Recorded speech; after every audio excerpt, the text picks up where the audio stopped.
Ce soir c'est Farbringen. Ce soir c'est Farbringen. On est là pour voir le roi. Le véritable roi, le roi Mashiach. Yehi Adonai Morenu Verabenu.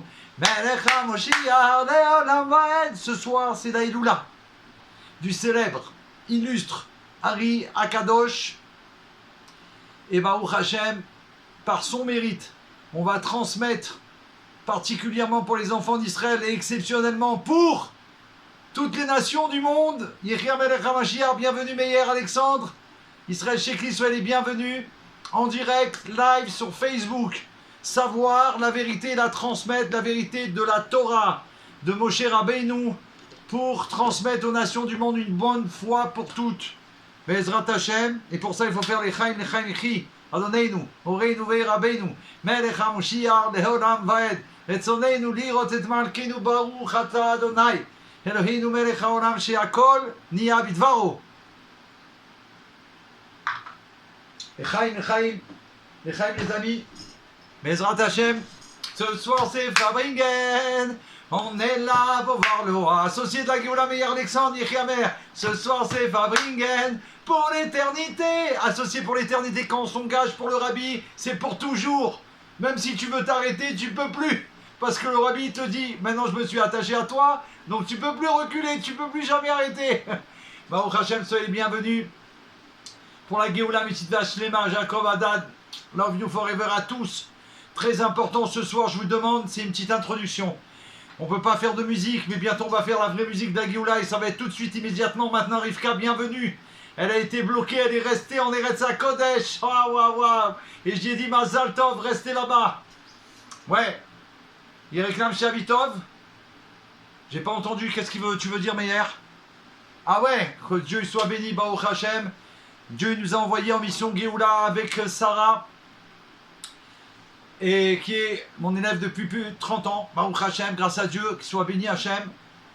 Et Baruch Hashem en mission spéciale, qu'on a appelée Mission Géoula. On est parti pour 3 semaines, on est resté 5 semaines, donc en direct live. Je remercie tous les partenaires, les sponsors d'Agioula qui ont été partenaires, c'est-à-dire qui ont été avec nous. Bientôt, je vais pouvoir transmettre tout ce qui s'est passé, en tout cas un petit peu, parce qu'on ne peut pas tout transmettre.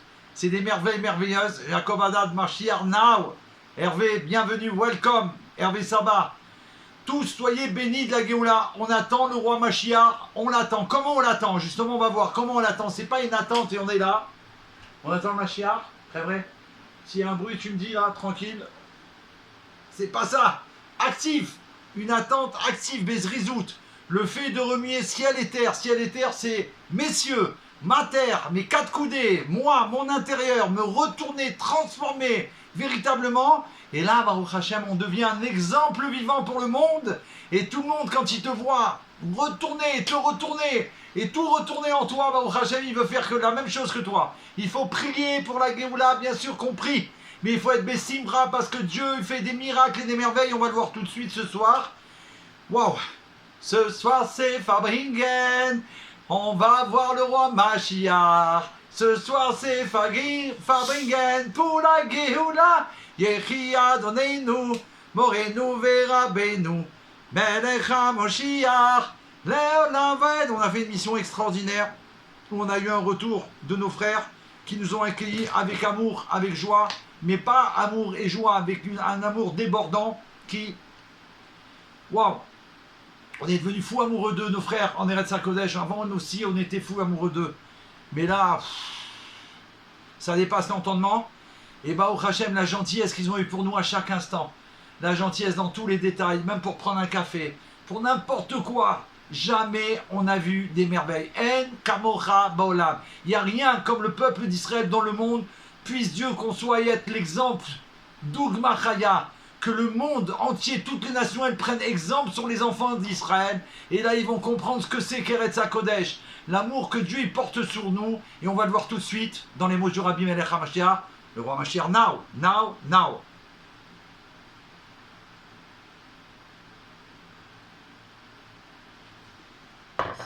Baruch Hashem, il fait très chaud, donc je vous demande qu'à partir de maintenant, on essaie de rester concentré parce que ce soir, c'est un Farbringen spécial grâce au Ari Akadosh qui m'a donné la force et le devoir de faire quelque chose bien que tout le monde est en vacances, plus ou moins. Quelles vacances quand on sait que nos frères ils sont sur le terrain pour nous sauver, pour nous protéger, pour faire qu'un juif il soit fier de sa terre, de ses frères, fier d'être juif, fier d'être les enfants d'Israël, fier d'être le peuple élu. Ça dérange beaucoup de monde, le peuple choisi d'Hachem, et on va le voir dans les mots directement de la Torah. Et nous on partage avec le monde entier pour qu'ils comprennent enfin une bonne fois pour toutes qu'il faut aimer le peuple juif à la folie, véritablement, et surtout pas le contraire, comme ils le font jusqu'à aujourd'hui, parce que vraiment ça vaut le coup d'être les amis, les petits frères des enfants d'Israël, surtout pour la Géoula, la délivrance véritable qui arrive, il ne faut pas louper. C'est après, vous ne pourrez pas, vous ne pourrez plus, vous allez regretter, mais regretter d'une façon, on peut devenir fou, parce qu'on ne pourra plus. Merci. On a été en Israël, envoyé par le Rabbi pour remettre les pendules à l'heure de tous nos frères. Eux, ils nous les ont remis à l'heure complètement et concrètement, matériellement et spirituellement, et nous, on a pu le faire. Merci beaucoup. Merci à vous. On y va. Baruch Hashem.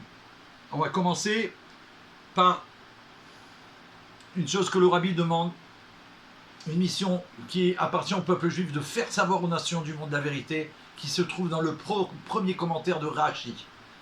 Le premier commentaire de toute la Torah, dans Bereshit, Rashi donne son commentaire et le Rabbi demande qu'il n'y a aucune discussion possible avec les nations du monde concernant tout ce qu'il raconte sur la terre d'Israël, qu'on doit leur transmettre le premier Rashi, donc on va le faire ensemble. Et bien sûr, après on va transmettre le message de Rav Ginsburg à Malach concernant ce qu'on doit faire aujourd'hui avant le Tisha B'Av, maintenant aujourd'hui, par rapport à tous ceux qui veulent, je ne vais pas dire les mots parce que ça ne pourra jamais exister, d'accord? Ceux qui souhaitent faire disparaître le Ham Israël, il faut savoir une chose, c'est que cette décision qu'ils ont prise, elle est sur eux. Ceux qui décident ça, ou qui voudraient ça, c'est comme si qu'ils s'auto-détruisent eux-mêmes, ipso facto, immédiatement, now, now, now. Il est temps de choisir parce qu'on peut transformer tout, l'obscurité, en lumière véritable. À vous de choisir. Attention, après c'est plus possible, de la même façon que Pharaon n'a pas voulu céder devant le maître du monde. Alors, après la 5e épreuve, la 5e plaie, Akadosh Baruch Hu, le maître du monde, béni soit-il, ne lui a plus permis d'accéder justement à la possibilité de faire tchouva et de revenir. Il a endurci son cœur parce qu'il ne pouvait plus faire de retour en arrière. Alors nous on vous aide, on vous aime, on aime toutes les créatures de Dieu, comme le Mashiach.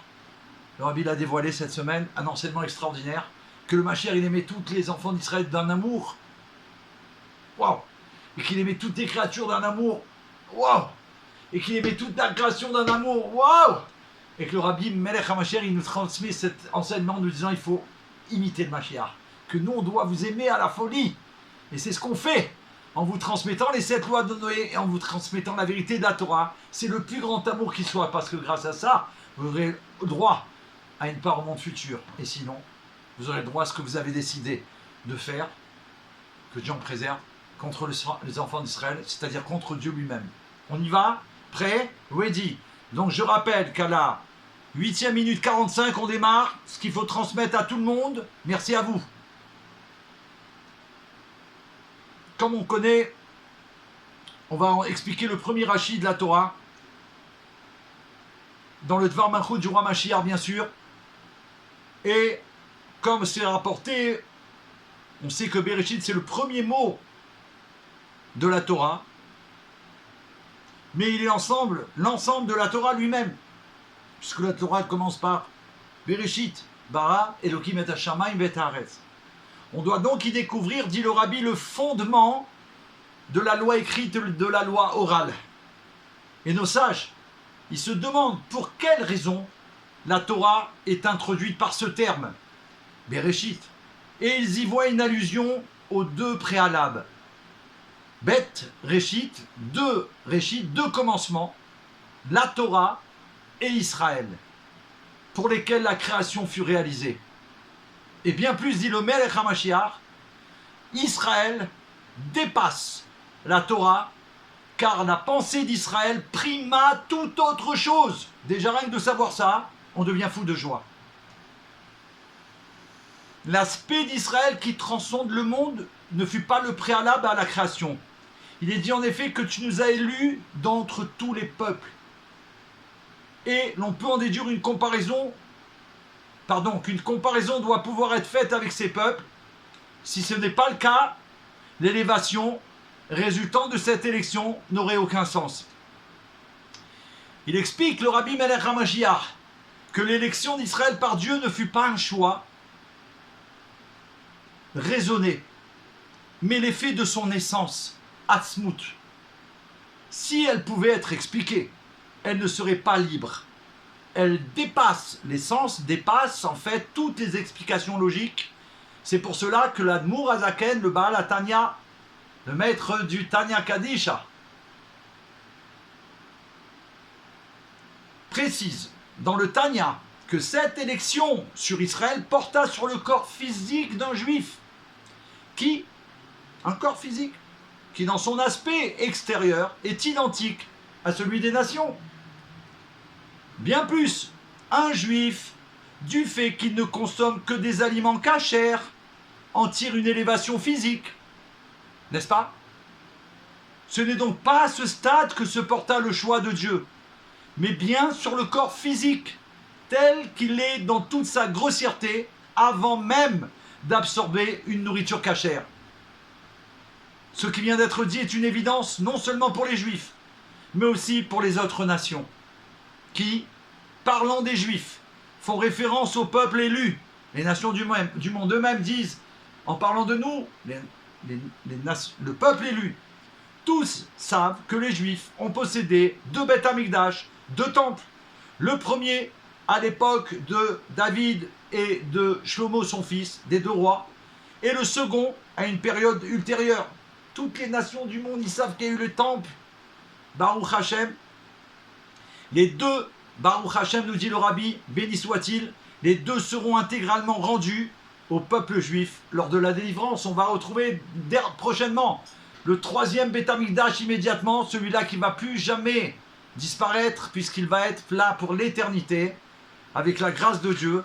C'est ce que nous attendons et ce que nous vivons d'un instant à l'autre. Ensuite, l'explication qui vient d'être donnée par le Rabbi Melech HaMashiach s'ajoute à son sens simple, Bereshit au commencement, mais ne se substitue pas à lui. Or, elle semble contredire. Il parle du commencement alors qu'il est ici question de préalable à la création. Bien plus, Rashi, dont on a fêté cette semaine son 119e anniversaire depuis le départ de son 919e anniversaire depuis qu'il a quitté le monde, Rashi lui-même en fait lui-même mention dans son commentaire. Et on va voir bien sûr qu'on va arriver au fameux commentaire de Rashi qu'on va bientôt dévoiler. Il explique qu'alors que sa vocation est d'énoncer le sens simple du verset, alors le Rabbi pose la question suivante. En l'occurrence, il précise qu'il s'agit d'un midrash. Pourquoi donc le cite-t-il?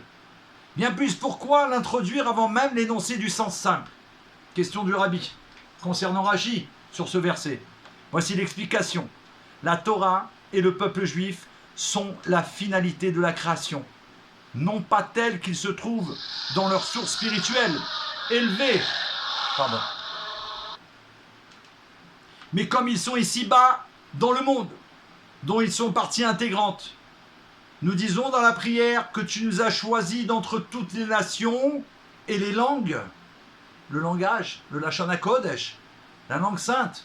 L'Admour Azaken explique dans le Tanya que l'élection porta sur le corps juif, comme on l'a vu auparavant, dans son aspect le plus matériel. Un choix n'intervient en effet qu'entre 2 éléments identiques. Si tel n'était pas le cas, elle perdrait son sens. Si je veux choisir entre ça et ça, c'est pas un véritable choix. Pour que ce soit un véritable choix, c'est 2 choses identiques. Les 2 corps du juif et du non-juif sont identiques. Dieu a choisi le corps du juif. Ainsi, le choix véritable et celui qui ne peut être motivé par aucune raison. C'est pour cela qu'il s'applique au corps. Pourquoi? Bien évidemment, l'âme juive est une parcelle de divinité véritable. Elle ne peut nullement être comparée à celle des autres nations.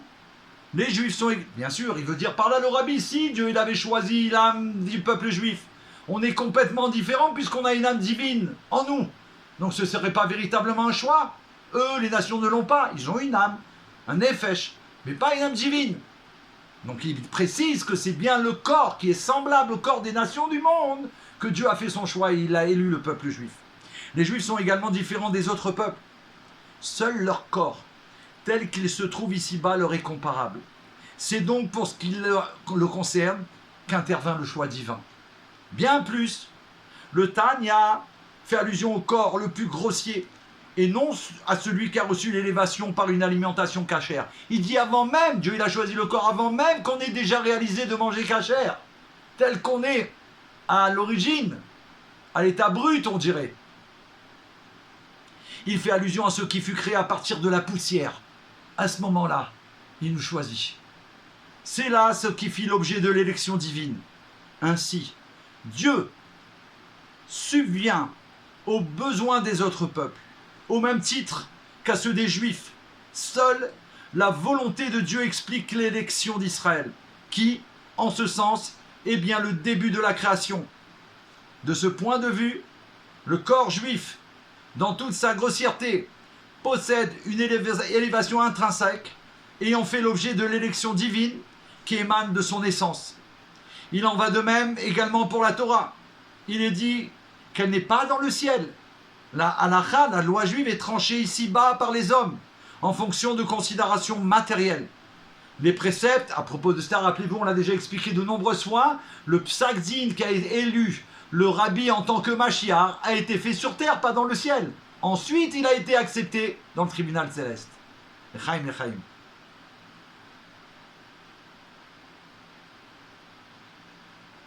Très chaud. Pas autant qu'en Eretz HaKodesh, mais très chaud, Baruch Hashem. Les préceptes sont accomplis au moyen d'objets physiques. Or, c'est précisément dans une telle situation que se relève toute leur élévation. Bien plus, il est fait interdiction aux autres nations d'étudier la Torah.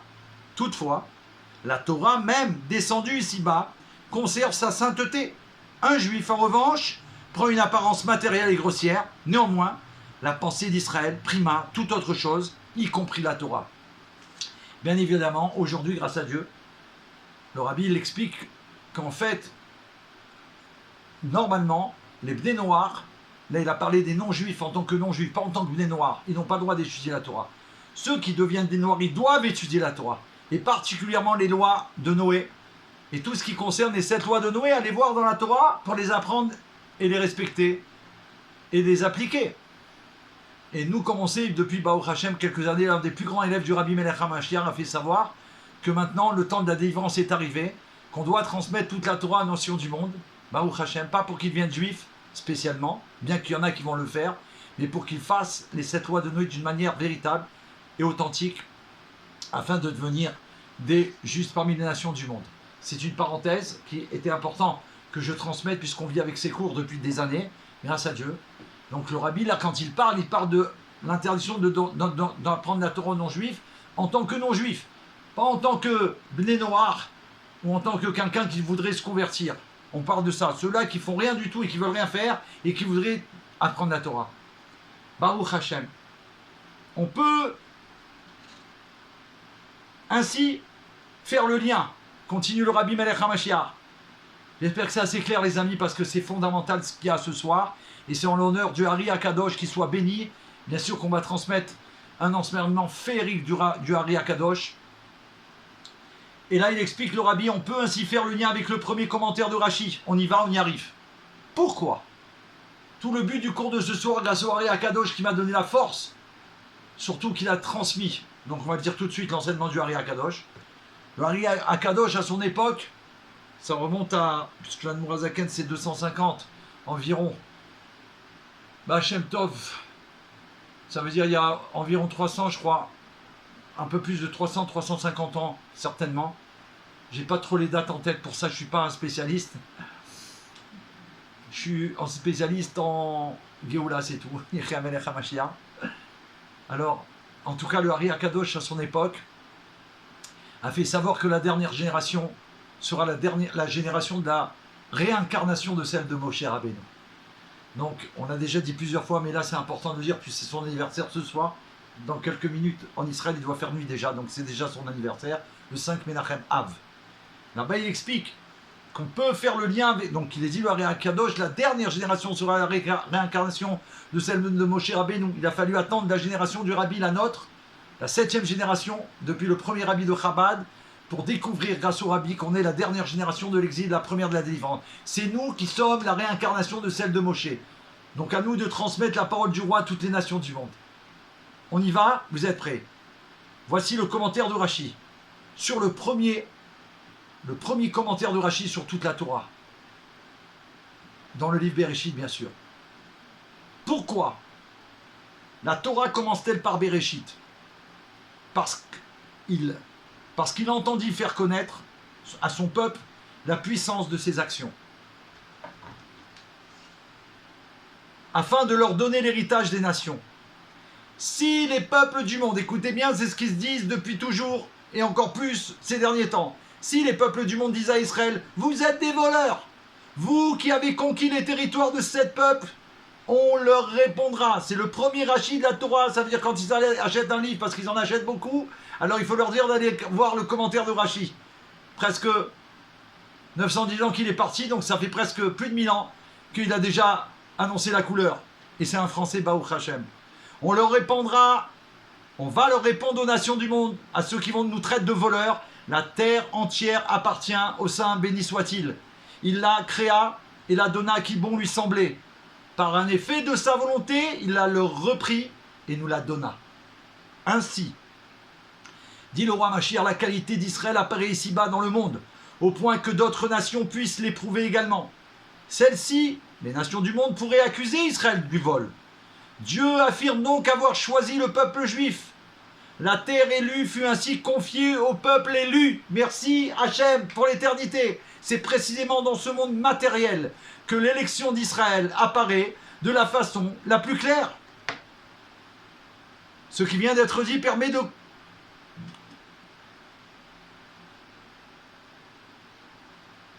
de condamner l'annonce faite dernièrement par les nations du monde selon laquelle les Juifs doivent se plier aux pressions des autres nations. C'est tout ce qui nous manque, que Dieu nous en préserve, afin de ne pas les défier. Oh là là, on va les défier, devant s'en remettre à leurs bienfaits. Quels bienfaits? Le Tanya il nous dit que les bienfaits des nations, c'est que par intérêt qu'ils le font.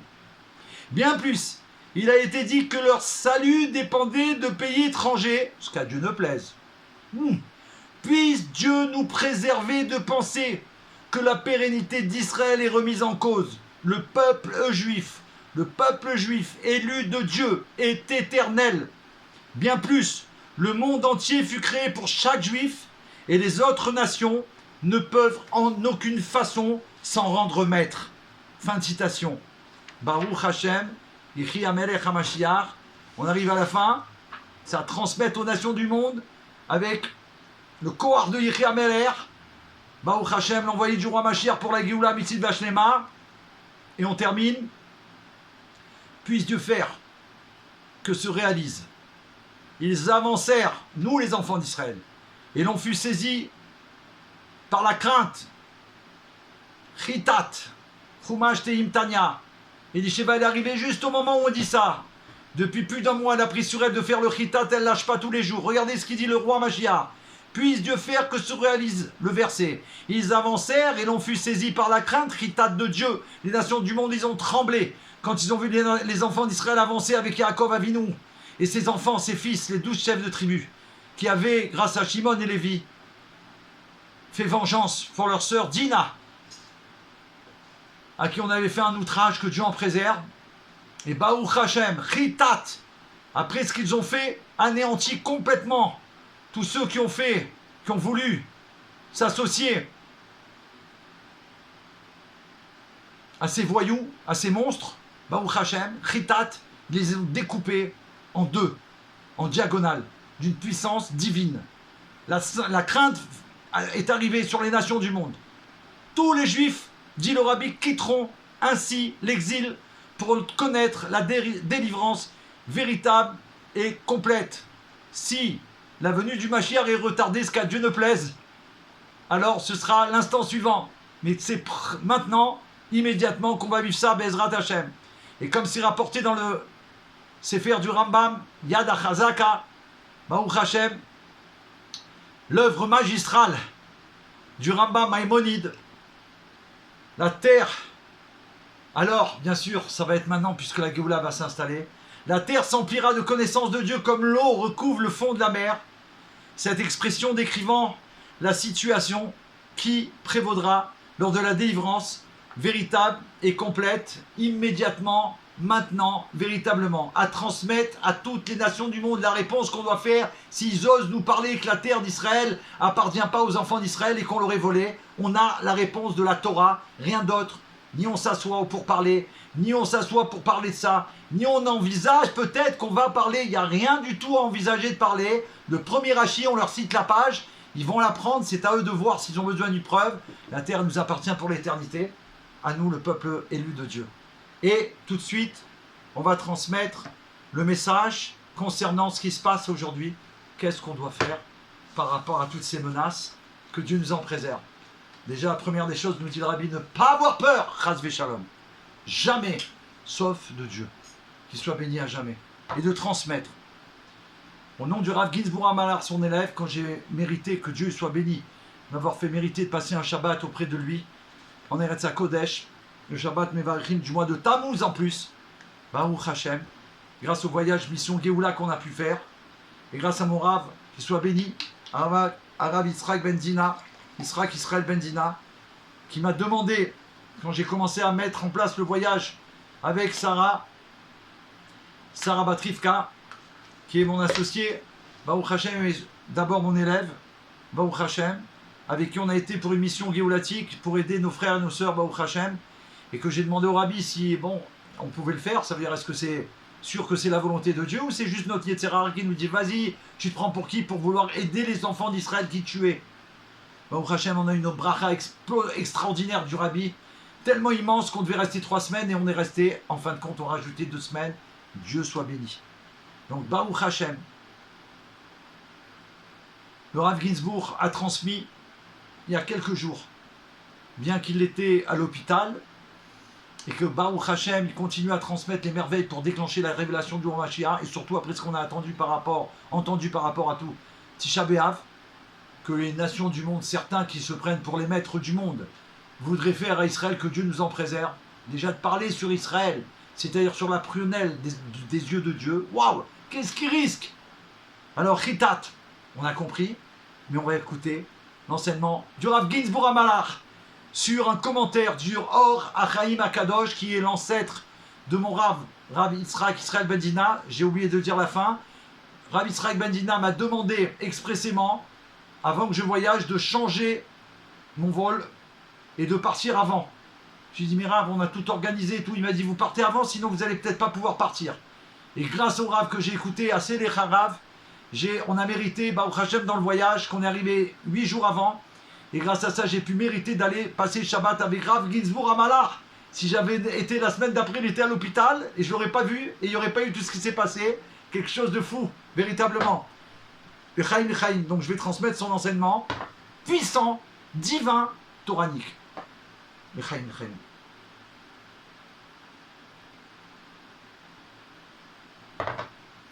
Ce soir, c'est Farbingen. On est là pour voir le roi, on est là pour entendre qu'il faut dire aux nations du monde, plus avoir peur de personne, jamais sauf de Dieu, avancer, la tête haute, fier d'être enfant d'Israël, et de pouvoir être fier de, grâce à nous, d'amener la Géoula dans le monde, et de sauver toute l'humanité, Baruch Hashem, ceux qui vont rester, Bezrat Hashem. Et j'espère vraiment du fond du cœur, comme on œuvre à travers les 7 lois de Noé, qui seront tellement, Bezrat Hashem, nombreux. Amen. Enseignement du Rav Ginsburg Amalar.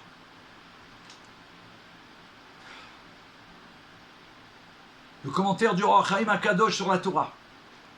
Nous pouvons apprendre plusieurs principes qui valent la peine d'être appliqués aujourd'hui dans notre guerre contre les ennemis d'Israël. À transmettre, je vous en supplie, s'il vous plaît. C'est moi qui vous le demande, n'ayez pas peur. puisque David c'est le chalier de la Géoula, et qu'il n'a pas peur puisqu'il transmet la parole du roi Mashiach.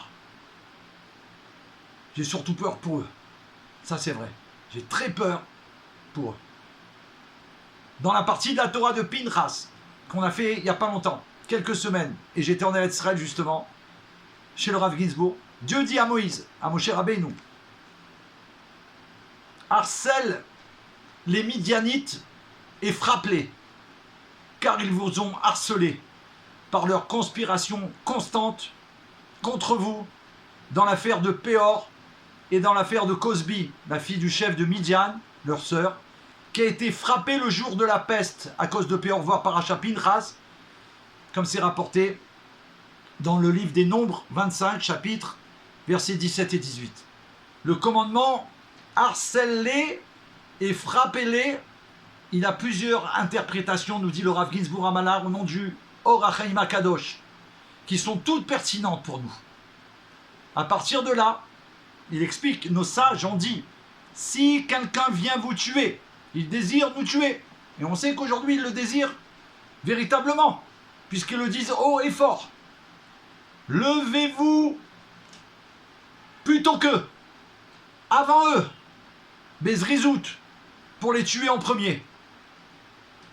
Puisqu'ils vous harcèlent, comme c'est rapporté dans Bamidbar, et aussi dans Bamidbar Rabbah, je donne les références, c'est trop fort, 21.4, et aussi dans le Tanchuma, et aussi voir le Meiri sur Sanhedrin, le Talmud 72a, la Torah dit si quelqu'un vient pour vous tuer, levez-vous plutôt pour le tuer avant eux. Et où a-t-il dit cela? Il a été expliqué dans le Midrash Tanchuma sur harceler les Midianites, parce qu'ils vous harcèlent, et le terme harceler signifie qu'ils vous harcèlent constamment. Et à partir de maintenant, vous devriez les harceler, puisque leur intention est de vous harceler, que Dieu en préserve. Donc, à partir de là, nos sages ont dit, si quelqu'un vient vous tuer, levez-vous tôt pour les tuer en premier. Comme on vient de voir. Normalement, dans une guerre, on va dire normale, ou plutôt pas normale, ça peut pas être normale une guerre régulière. Il est dit là-bas, ne détruisez pas ces arbres. On n'a pas le droit de le détruire, si c'est une guerre régulière, on n'a pas le droit de détruire les arbres qu'on trouverait pendant notre guerre. Mais, contre ceux qui nous harcèlent, par contre, il faut endommager leur infrastructure. Il faut détruire leurs arbres. Comme rapporté par le prophète, qu'il a dit dans une guerre similaire. Et tout bon arbre que vous déracinerez, et tous les puits d'eau que vous boucherez, que vous reboucherez, et tout morceau de terre qui est bon, la terre, que vous saboterez avec des pierres. Et c'est rapporté dans le Melachim, les rois, 3 chapitres, dans le Melachim, le livre 2, chapitre 3, verset 19, que c'est rapporté là-bas, même aujourd'hui. Donc on parle d'aujourd'hui maintenant. C'est un commentaire du Or HaChaim HaKadosh il y a longtemps, qui nous dit ce qu'il faut faire aujourd'hui. Même aujourd'hui, il ne devrait y avoir aucune hésitation à endommager l'infrastructure de l'ennemi pour riposter et le forcer à se rendre. Par exemple, couper l'eau, électricité pour tous les villages hostiles qui abritent des terroristes, et ainsi de suite. Voilà ce qu'on doit faire aujourd'hui, maintenant, immédiatement. Et c'est pour ça que je vous demande de partager, de le transmettre. Ça peut arriver où il faut que ça arrive pour qu'enfin on enclenche la volonté de Dieu. Le Or HaChaim explique, puisque les Midianites ont conduit Israël au péché par l'immoralité, malheureusement, à cause de Bilam et l'histoire avec Balak et la suite, donc, puisqu'ils ont conduit Israël au péché par l'immoralité, la première étape dans la rectification est de haïr et de les haïr et de les harceler à nos ennemis, ceux qui causent le péché, de se détacher mentalement de l'immoralité séduisante, avec tous leurs faux artifices, comme on pourrait dire, malheureusement, les galoutes qu'on a entendues sur... On va pas le dire. Tellement que c'est une horreur, on peut même pas le dire à l'écran parce que c'est pas la peine. Ce qu'ils sont et ce qu'ils font. Toutes les nations, en général. On l'a vu, Eurovision, point de suspension. On l'a vu au début des jeux de la galoute, puisque c'est Avodazara les jeux. On le sait grâce au Rabbi Melech HaMashiach. Et à savoir ce qu'ils vont faire à la fin, s'il y a une fin. Parce que c'est pas sûr qu'à la fin, ma chère, il peut arriver tout de suite. En tout cas, c'est un prélude nécessaire. Donc on doit commencer par ça. Avant de partir en guerre elle-même. Et c'est aussi la raison de la destruction des arbres. Afin de ne pas en tirer du plaisir ou de douceur à travers les fruits qu'il y aurait. On les détruit. Aucun rapport avec le plaisir de la galoute. Dans un sens plus large, la force morale pour combattre les ennemis d'Israël découle de notre sainteté et de notre humilité. Plus nous nous renforcerons dans le fait de garder l'alliance sainte de chacun de nous, nous nous éloignons de l'immoralité et de la licence qui prévalait dans la culture occidentale et aujourd'hui, encore pire qu'avant, je crois qu'ils ont peut-être dépassé les mœurs de l'Égypte. Plus nous aurons le courage et la force de combattre et de vaincre les ennemis d'Israël, comme la Torah alors le promet, dans un verset, car Havaya, le nom divin, lui-même, qui va nous juger, Baruch Hashem, c'est moi qui l'ai rajouté, car Havaya, ton Dieu, marche au milieu de ton camp pour te sauver et pour te délivrer de tous les ennemis qui sont devant toi. Surtout, en s'éloignant, par conséquent, ton camp sera saint, donc on doit faire très attention à toutes les choses qui nous envoient, Chasvé Shalom, dans tous les outils qu'ils ont pour mettre de l'immoralité, les dégager du monde, surtout en s'éloignant de l'immoralité, qu'ils ne voient aucune chose impure en toi et qu'elle soit loin de toi, Bezrat Hashem à jamais. Et à ce moment-là, et là on termine avec ça, c'est très extraordinaire, il faut continuer à frapper les dirigeants comme le font nos frères Baruch Hashem, des grosses têtes. Dans la guerre, les grosses têtes, qu'on appelle les grosses têtes dans le monde, qui sont des minus devant le maître du monde et devant le Ham Israël. Dans la guerre contre Midian, il est dit, et ils ont tué les rois de Midian, écoutez bien, avec le reste de leurs armées, Evi, Rekem, Zour, Our et Reba, les 5 rois de Midian, ils les ont tués, nos frères, Baruch Hashem. Et Balaam aussi, Bilam, le fils de Béor, ceux qui ont commis justement tout ce qu'ils ont voulu faire contre nous, et en plus amener l'immoralité dans le peuple juif. Ils ont été tués avec l'épée. Et le Or HaChaim HaKadosh explique, et il dit comme ça, le verset, il mentionne les rois de Midian 2 fois. Pourquoi? Pour souligner que les enfants d'Israël les ont tués en sachant qu'ils étaient les rois de Midian, et non pas ils ont fait « Oh, c'est par inadvertance qu'on les a tués ». C'est volontairement qu'ils ont tué les rois qui n'ont pas eu peur d'eux, qui les ont éliminés de la surface du monde. La leçon est qu'il ne suffit pas d'éliminer les terroristes qui portent des armes et constituent une menace directe pour nos vies. Il ne suffit pas de cibler les rangs moyens, tels que les commandants de cellules et les répartiteurs terroristes. Il est nécessaire d'éliminer les dirigeants, les individus les plus haut placés, les chefs d'organisations terroristes, par des frappes ciblées contre les dirigeants de l'ennemi, au nom du Rav Ginsburg Amalar, ceux qu'on appelle les serpents. Les serpents, ils doivent être tués à la tête. Et le meilleur des serpents, même si lui, il porte un costume et une cravate. Fin de citation. Je pense qu'on l'a tous reconnu. Celui qui fait croire qu'il est l'ami incroyable et éternel d'Israël, qui est en vérité le contraire, véritablement. Que Dieu y fasse qu'on ait la force de transmettre à tous les enfants d'Israël et aux nations du monde cette vérité, et que nos frères saints et chéris, qui sont là pour défendre le peuple d'Israël, la terre d'Israël, et grâce aux enfants d'Israël, l'humanité entière, parce que si on n'était pas là, si les enfants d'Israël ne sont pas là contre les terroristes du monde, qu'est-ce qui va rester du monde? Va rester du monde? Ils sont incapables de faire ce que fait Israël. Pourquoi? Incapables. Pourquoi? parce que Dieu béni soit-il est avec nous. Le maître du monde est avec les enfants d'Israël. Grâce à Dieu, il nous a choisis et on est là pour sauver toute l'humanité, véritablement, vraiment. Baruch Hashem, que Dieu soit béni à jamais. Alors, je vais couper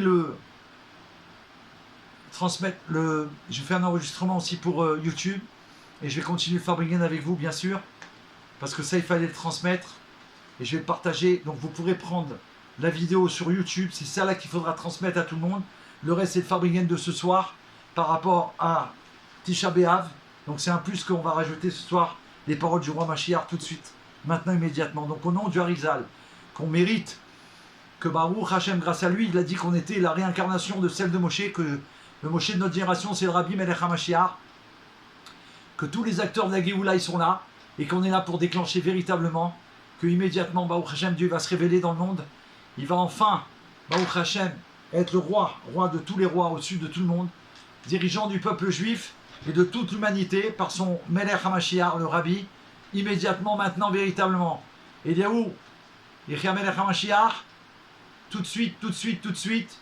Alors, restez en ligne sur Facebook. Là, je coupe, je vous dis à très bientôt. Le Hari Akadosh, n'oubliez pas, le 5 Menachem Av, il faut allumer des bougies. Faites un Farbringen où vous voulez ce Shabbat en son honneur. Il est resté très peu dans le monde, mais il a dévoilé des choses tellement grandes. Baruch Hashem, grâce à lui, on a des merveilles merveilleuses. Le Etzraïm, par son élève, c'est quelque chose de haut, de là, des merveilles, véritablement. Après lui, est arrivé enfin sur la terre le Baal Shem Tov Akadosh. Avant, il y avait encore des grandes tzadikim, bien sûr, immenses. Baruch Hashem. Et à partir du Baal Shem Tov, la Chassidoute va se dévoiler dans le monde, puisque c'est lui qui va la révéler au monde entier pour déclencher le processus de la délivrance véritable et complète qu'on est en train de vivre. On est mérité, nous, la dernière génération d'exil, la première, de vivre cette Géoula qui nous attend, c'est-à-dire les plus grandes merveilles pour le monde entier. Petits frères, nations du monde, réveillez-vous. Réveillez-vous. Arrêtez de vous faire endormir par le mensonge et le sheker du monde. Baruch Hashem, que tout le monde soit béni de vivre la Géoula à travers la Torah du Mashiach, la Torah des 7 lois. Retzonenu lirot et malkenu now, now, now. On se retrouve immédiatement maintenant dans le 3e Beit Hamikdash. Retzonenu lirot et malkenu now, now, now.